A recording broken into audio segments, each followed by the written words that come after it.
Aniya na ang mga dagkong balita sa Balitang Bisda karong Martes.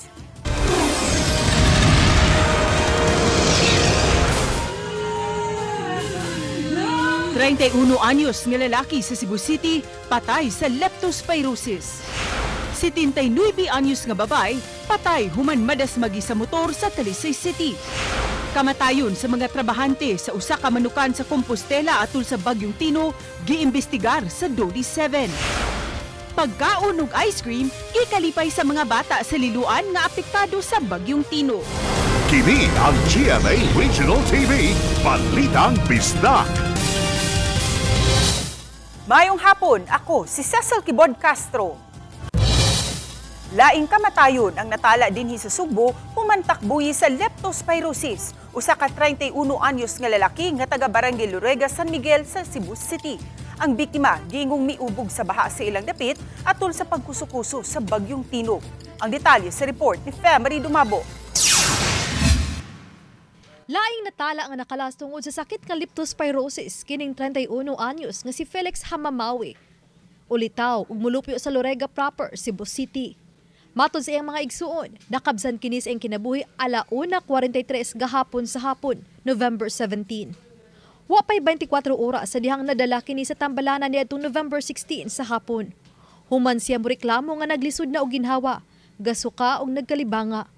Matud pa, nagpaybaw si Felix sa iyang mga igsuon nga gilantan kini niadtong Biyernes, November 14. Napo kaadlaw human na sinati ang halos tagaliog nga baha sa ilang lugar sa Lorega proper niadtong Nobyembre 4 tungod sa Bagyong Tino. Nagtuang maguwa nga nagpa-check up na ang manghod niadtong Biyernes apan wa di ay. Sa tambalanan na sila nasayod nga nataptan na si Felix og leptospirosis. Ilalim ang mga nagpangga niya nga babiyaan. Noon sa tinuod ang sila nagantos. Magapan. Kung nadali lang dito. Itong una nga pag bagyo, taga diri ra guruton niya. Pero namo lapas na. Unya kay nahibong man ko nga ni bakwit na mi sa barangay. Siya rin wala, maudi ay kaya naa siya sa balay, nagsig video, natanaw sa... So pila gyud ka oras iyang diri nga lawas na lubog jud sa baha. Sa dulaan usa ka adlaw nga nadakini sa tambalanan, kapin sa 200,000 ang bayranan sa pamilya. Hinungdan nga nanawagan og tabang sa mga malumuog kasing-kasing. Kung namay nahan mo tabang o diri, city government para sa paglubong o sa kaning Santanggahaya. Kung naiganahan magkinasing-kasing nga hatag, dawat kayo ko. Samtang sa Talisay City, nag-info campaign ang Talisay City Health Office nga ilang gi-post online kalabot sa leptospirosis. Aron ipaybaw nga dili lang kini makuha matag ubog sa baha, kay makuha usab kini bisan og walay baha. Pero adunay napundo nga tubig nga kontaminado sa sakit. Si Dr. Ven Pipa niingon nga ang bakterya gikan sa bananap nga nisagol sa tubig o yuta nga makuha usab sa usa ka tawo kung walay saktong proteksyon. Ang tawo nga matakbuyan sa sakit makasinati og hilanat, pangapoy sa lawas, sakit ang tiyan, puwa ang mata, magsuka o kalibang. Si Dr. William Larida, Medical Officer 4, nagkanayon nga ang leptos dili lang mosulod sa adunay samad, kundi mahimo usab kini nga mosulod sa ilong, baba, mata. Ilabi na nga makainom og tubig nga kontaminado. Asoy pa niya nga matag ubog sa baha, muinom gyud og pangontra sa sakit nga mao ang doxycycline o prophylaxis. Si Dr. Ray Cesar Bautista, Talisay City Health Officer ni Tatao nga kundi gyud kalikayan nga muubog sa baha, ilabi na sa gipang bahaan. Mas maayo nga magsulob og proteksyon sama sa butas ug hugasan ang lawas og sabon matag human sa pag-ubog sa baha.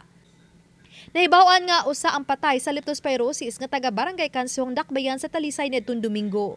So ato ginang ipanghigosgan even wapang bagyo nga mga tawo nga ma-expose sa high risk nga ma-expose sa baha, mag-inom gid sila og prophylaxis. When the flooding happened, ang City Health Office nagtuyok yun sa tanang mga barangay we've given over 20,000 medicines of kanang para sa leptospirosis para mahatag sa katawhan, and we're still giving. So if needed, go to the barangay or to your RHUs kay naara gyud tay tambal para niana.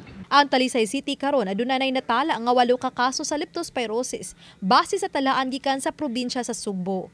Og padayong gi-verify kini sa Talisay City Health Office. Gisundan kini sa lungsod sa Konsolasyon nga dunay 6 ka mga kaso. Tagduha ka mga kaso sa Asturias ug Liloan ug tagsa ka mga kaso sa Liptos ang natala sa lungsod sa Argao ug sa Balamban. Oba ni Cleofer Lumayag ug Rod Prado, Femery Dumabok. Balitang Bisdak. Susihon sa Department of Labor and Employment Condole ang kamatayon sa mga trabahante sa usa ka manukan sa Barangay Tamiao sa lungsod sa Compostela. Ang pagsiguro sa kaluwasan ang gitutukan sa ahensya subay sa gikatakdang Occupational Safety and Health kun OSH Summit. Ano ang report ni Alan Domingo? Ang Barangay Tamiao sa lungsod sa Compostela ang usa sa mga daghang nakalas sa bagyong Tino dihang nahitabo ang flash flood. Matod sa mamulupyo sa sitio Tamiao, 2 nga adunay mga trabahante nga naapil sa pagkaanod ug namatay dihang gibanlas sa baha ang gitrabahoan nga manukan. Kini ang susihon sa Department of Labor and Employment. Ato unahon ug tan-aw na kung duna ba siya Occupational Safety and Health Program. To kay dito sa mga programa naa po dito gilatid unsa ka preparado ang kumpanya in terms of disaster. Ang pagsiguro sa kaluwasan sa mga trabahante, ilabi na sa panahon sa kalamidad, ang gitutukan sa ahensya uban ang mga katambayayong nga sektor. Lakip kini sa tukion sa kidakdang Occupational Safety and Health or OSH Summit. Tukion usab ang uban pang mga peligrong kahimtang sa mga trabahante di natala nila ang kaso sa nakuryentihan ang nag-una sa problema sa occupation and safety hazard. Ato pag yung palapdan, unsaon na to nga preparado ang kada establishment, ang kada kumpanya. Unya, dili lang ang kumpanya, mismo ang ato mga mamumuo. Heat, climate, and disaster readiness at work. No? Naka-focus ni from different companies who might be involved. No? And just like recently, there is a tuwag, ibisitahan ta, Ardino ni Moitino, naghangyod ang mga empleyado nga na-displace. We will going to support the program of the government, the DOH, the Department of Labor, para to mitigate ang mga conditions, specifically health condition in the community. Kauban si Cleofer Lumayag, ako si Alan Domingo. Balitang Bisdak. Gipaimbestigahan sa Mandawi City ang giingong pagtambak sa mga basura ug salin sa baha sa bakanting lote sa Barangay Kanduman. Giingong gikan pakuno ang uban niini sa lungsod sa Konsolasyon. Ano ang report ni Nico Sereno? Dinhi sa usa ka privately owned lot sa sudlunong bahin sa Barangay Kanduman, gingong gitambak kuno ang ubay-ubay nga mga basura. Nakadawat og report niini ang Mandawi City Hall nga gipasusi ni Mayor Jongki Uwano o gipa-inspeksyon ni atumiaging adlaw. Gingong gikan pa kini sa dakong tindahan sa silingang LGU ang gitambak nga basura. Ipahibaw ko na 2 days ago man siguro. Nga ko gipa-check sa atong M-Sendro if kanang validated ba ni no, na tinuod ba gyud na gikan sa Konsolasyon. Sa pagpakisayod sa GMA Regional TV sa maong lugar kaganiha, naabta namo ang staff sa Senro nga nagdocument usab. Giasoy sa pipila ka mga residente na obserbahan nila ang pagtambak pipila ka adlaw human miigo ang bagyo. Reklamo sa uban, mualis ngaw gyud ang baho. Nang manimaw siya basta gabi na. Oo. Kanya nasi naman reklamo ang gabi kanang gabing dako gay kanang kuan ba mo kuan sa hangin. Oo. Unsa baho? Kuan basura kan sagbot sagol. Pero mga item man mga tarong pa man nga lapok lang. Mga tarong pa mga item mo niya kanang kanya. Betul, gipamalit ra man sad. Wa man nireklamo siguro mga hindi mo kita ka-place sa tanang tao na siguro di ka yun ba. Matod hinuon sa City Administrator, gitawag na ang atensyon sa nagpatambak sa maong lugar, labi na sa tag-iya. Usa ka technical conference ang gikatakda usab tali sa syudad ug sa Macsenro para mahisgutan ang issue. Gisuwayan unta namo pagkuha sa habig sa tag-iya apan wa kini sa pag-adto namo.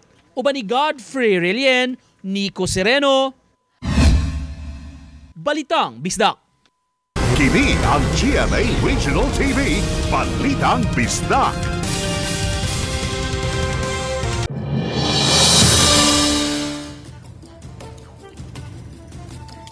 Tangkod duha ka semana na karon sukad miigo ang bagyong Tino. May pipila pa ka mga lugar sa Mandawi City nga baha gihapon. Apan adunay pagpasabot ang mga opisyalis niini. Atong sayran sa live report ni Nico Sereno. Nico?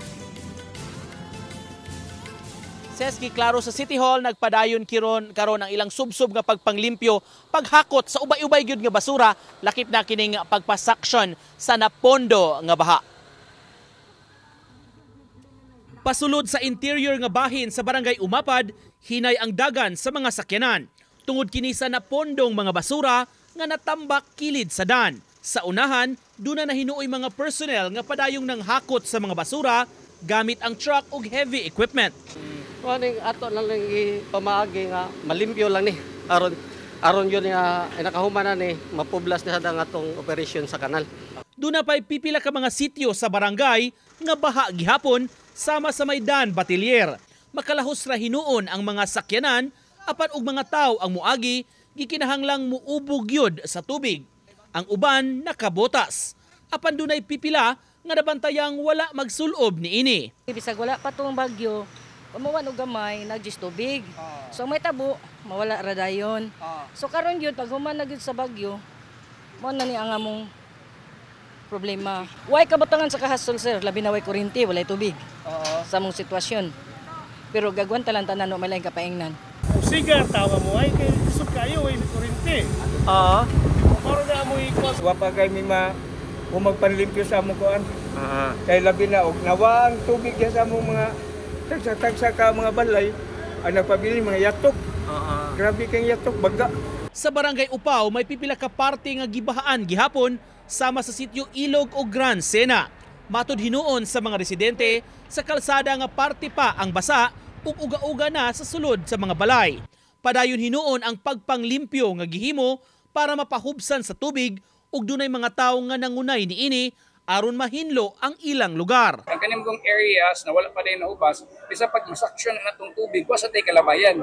No, mubalik na gapon ito na area nila. Ang uban sa pera dire sa Upaw, walay kalutsan sa tubig, kay na-block na ang iyang katong drainage niya, kanang yutik na ba, puno na og lapok. Gipasalig sa mayor, gitutukan kini karon sa syudad. Ngayon lang gigugog gamayng pagsabot, we're doing everything we can possible. No, saktos mga equipo, di lang gyud maabot dayon sa ilang mga interior portions kay daghan-daghan pa sa gyud ang di madagan ang usa ka adlaw ba. So, we have to allocate sa pila pa kadlaw pero maabot ra gyud na ila ha. I-inform lang ang inyong mga barangay officials and ang inyong mga barangay officials mapahibaw masad namon.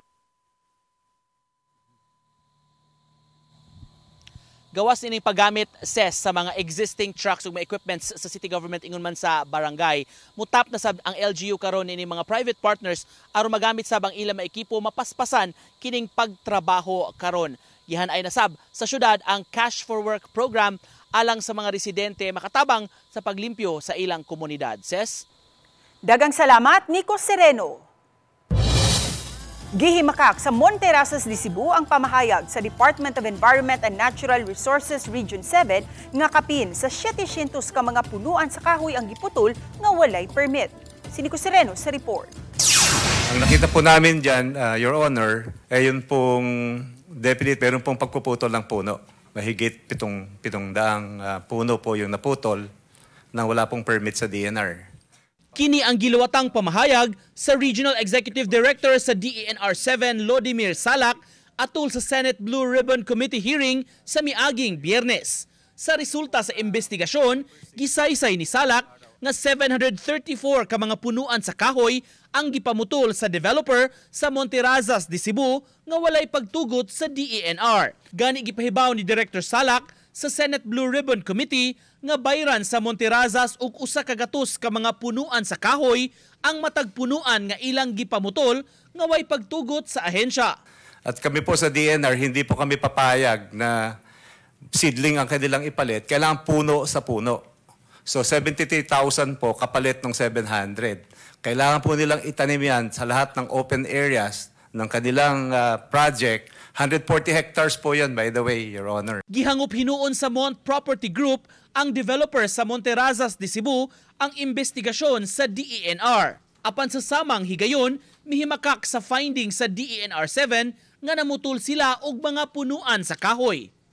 Laing gipasabot sa Mont Property Group nga nalatin usab sa Environmental Compliance Certificate ug sa development permit nga ang mga dapit lang nga adunay mga kahoy-kahoy nga gagmay ug sa gitawag nila nga secondary undergrowth mo ilang gihawanan aron makasugod na sila pagtrabaho sa dapit. Sa ginuso nila nga environmental impact statement sa Environmental Management Bureau, nasuta nga ang lugar dili makahimo pag-support sa bisan unsang agricultural activity tungod kay gihulagway nila nga ang dapit usa ka non-woody vegetation.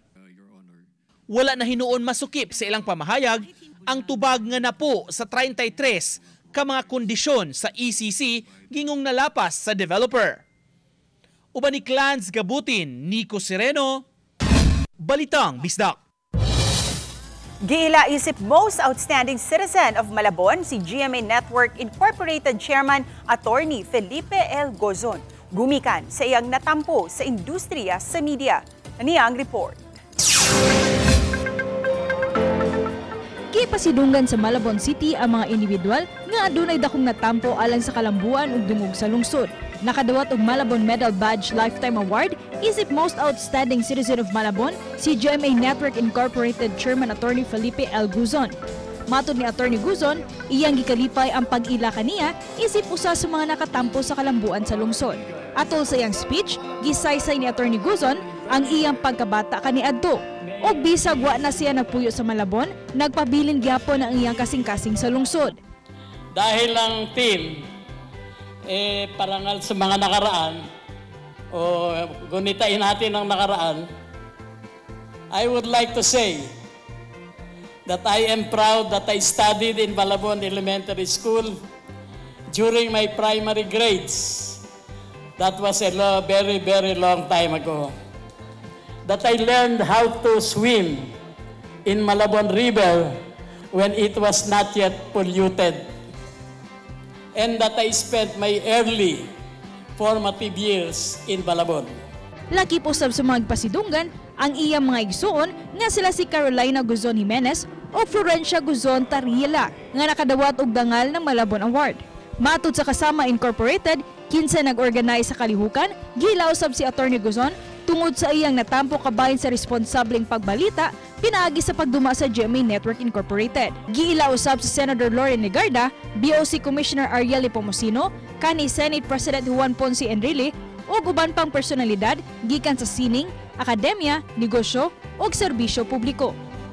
Ito pong pagbibigay ng ating gintong parangal ay hindi lamang po para sa kanila, kundi para sa bawat Malabueñong nangangarap, nagbibigay ng masigasig na pagmamalasakit at karunungan, kagalingan. Ako si Orchids Lapinkaw, Balitang Bisdak. Patay ang tulo ka mga giingong sakop sa New People's Army kun NPA atol sa engkwentro tali sa tropa sa 8th Infantry Division sa Philippine Army sa Barangay Pangil, lungsod sa Haron Leyte kagahapon. Gila ang mga nakalas nga sila si alias Ivan, alias June ug alias Maricel nga mga sakop sa Island Committee Levox sa Eastern Visayas Regional Party Committee.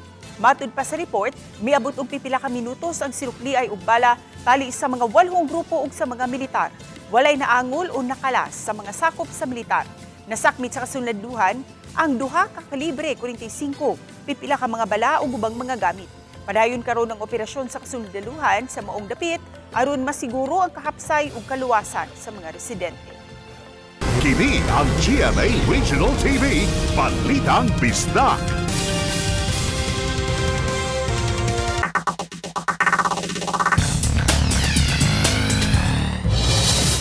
Patay ang usa ka senior citizen nga babay human madas magi sa motor pasado alas 5 kagahapon sa hapon sa Purok 4 Barangay Haklupan, Talisay City. Ang disgrasya nahulikam.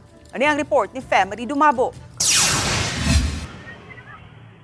Sa kuha nga video sa CCTV sa maong dapit alas 5:29 kagahapon sa hapon Nobyembre 17, makita kini mga nanglakaw nga mga batan-o dinhi sa daan sa Purok 4 sa Barangay Haklupan, Talisay City. Niagi pang usa ka truck. Dayon gasunod ang usa ka motorsiklo. Og pipila ka segundo lang makita ang laing motorsiklo. Niserbato pa kini hangtod nga naigo gyud niini ang biktima. Ang biktima makita sa video nga gikan sa tuong bahin, nilabang sa wala, diin gasubay ang motorsiklo. Ug tungod sa impact, nalagpot ang biktima. Natumba usab ang motorista. Nasuta nga ang nadasmagan usa ka 79 anyos nga babae nga si alias Marina, minyo nga nagpuyo sa nasgutang lugar. Samtang ang nakadasmag mao si alias Jofen, 35 anyos nga taga-Dakbayan sa Toledo. Sa investigasyon sa kapulisan, nasuta nga nilabang sa kalsada ang biktima, pero wala matod na kabantay ang driver sa motorsiklo sa nilabang. Sa dihang nakita niini ang biktima, nisway matod siya og kumot sa brake sa motorsiklo apan awahina ang tanan kay wala na kini mapugi ang pagkaigo sa biktima. Gidala sa tambalanan ng biktima apan nakabsat gid kini sa kinabuhi. Ang nakadasmag ang giatiman usab sa emergency team o gikustudiya sa City Toda samtang nagpaabot sa desisyon sa kabanay sa biktima. Kung mupasaka ba og kasong reckless imprudence resulting to homicide and damage to property. Uban ni Cleofer Lumayag, Marie Dumabok. Balitang Bisdak. Usa ka personnel sa Lapu-Lapu City Police Office nga mi-apply unta og promosyon sa ranggo nasutang tiggamitan og gidiling drogas human nagpositibo sa drug test. Matud sa Information Officer sa Lapu-Lapu City Police Office, Police Captain Edsel Peticio, ni atong October 21 niya paubos sa drug test didto sa Police Regional Office 7 ang maong personnel uban ang laing mga pulis usab nga mi-apply aron ma-promote ang ranggo. Kasamtangan siyang naghupot og ranggong Police Corporal ug nagtinguha untang ma-promote pagka Police Staff Sergeant. Gawa sa pagkuha og pasulit, kabahin usab ang pagpaubos sa drug test sa mga rekisito aron ma-promote ang usa ka police personnel. Kasamtangan siya karong gibutang sa Police Holding and Accounting Unit sa Lapu-Lapu City Police Office. Samtang gihan ay pa ang kasong ipasaka batok kaniya. Since wa man siya mo contest, wa man niya gi-challenge ang result sa first na drug test, ma'am. Kaya kung ni-challenge siya, pwede ito mag-undergo sa confirmatory, ma'am. Wa man niya gi-challenge, ma'am. Angkon niya, ma'am.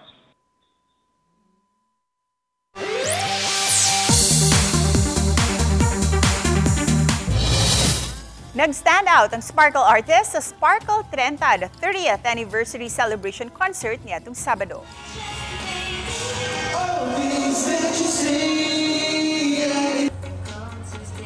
Nag-ala Taylor Swift si Kapuso primetime princess Barbie Forteza sa iyang production number.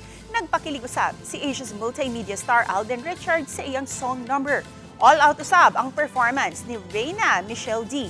Nagpawaw usab sa mga audience si Asia's Limitless star ug The Voice Kids coach Julian San Jose sa iyang performance. Samtang nagpakitang gilas usab sila si Miguel San Felix sa iyang dance production. Nagpahigayon usab og song and dance performance si star of the new gen Gilliard Ward.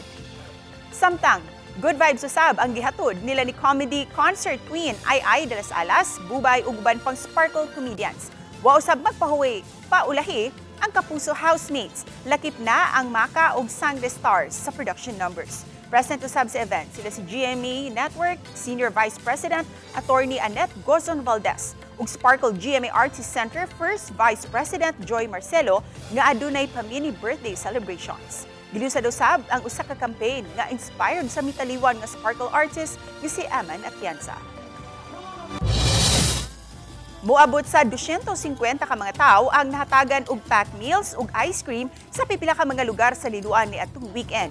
Hinumduman nga usa ang liluan sa nakasinati og grabing baha sa pagkuskuso sa Bagyong Tino, diin daghang mga panimay ang naguba ug mga kabtangan ang nabanlas. Matud ni Annie Torres Rosel nga wala man sila maapektuhi sa baha, apan nasabutan nila sa iyang mga higala ug pamilya nga mohatag og hinabang. Pipila usab ka mga tao ang nihatag og cash donation. Iyang gibutyag nga usa sa iyang mga higala ang misugyot nga gawa sa pack meals, hatagan usab og ice cream ang ilang beneficiaries. Sagad sa mga bata mibutyag nga karon pa sila nakakaon balik og tamis ug bugnaw sama sa ice cream human sa duha ka semana. Gani 2 ka galon sa ice cream ang ilang nahatag sa mga nabiktima sa baha. Di ba, mangita matag something lami, like, which is an example is ice cream para somehow ma-elevate atong pamati, mahapitan o makalimot na gamay sa problema. So, mao to siya gyud ang nangusog nga why not mag-include tag ice cream.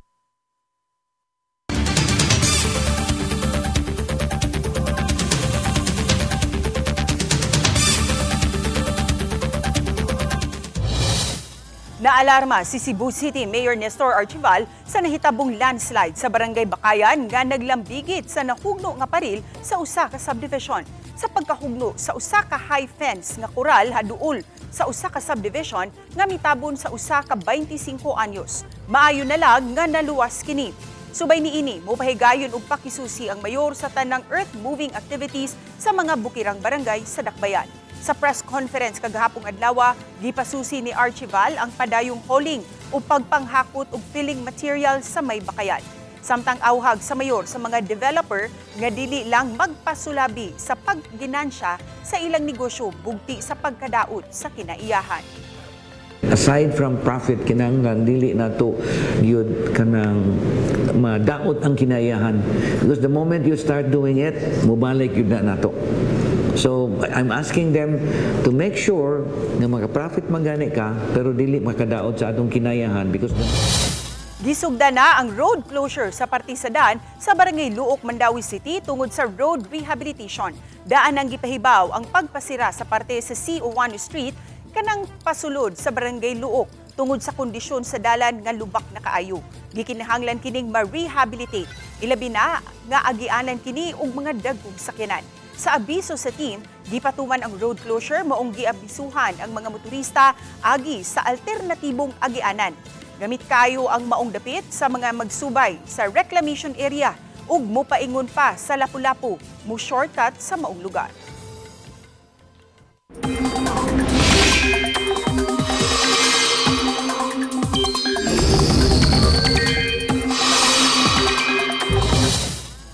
Walay bag-ong weather disturbance nga nabantayan sa sulod ug sa gawas sa Philippine Area of Responsibility. Apan posible gihapong masinati ang pag-uwan-uwan sa pipila ka mga bahin sa nasud.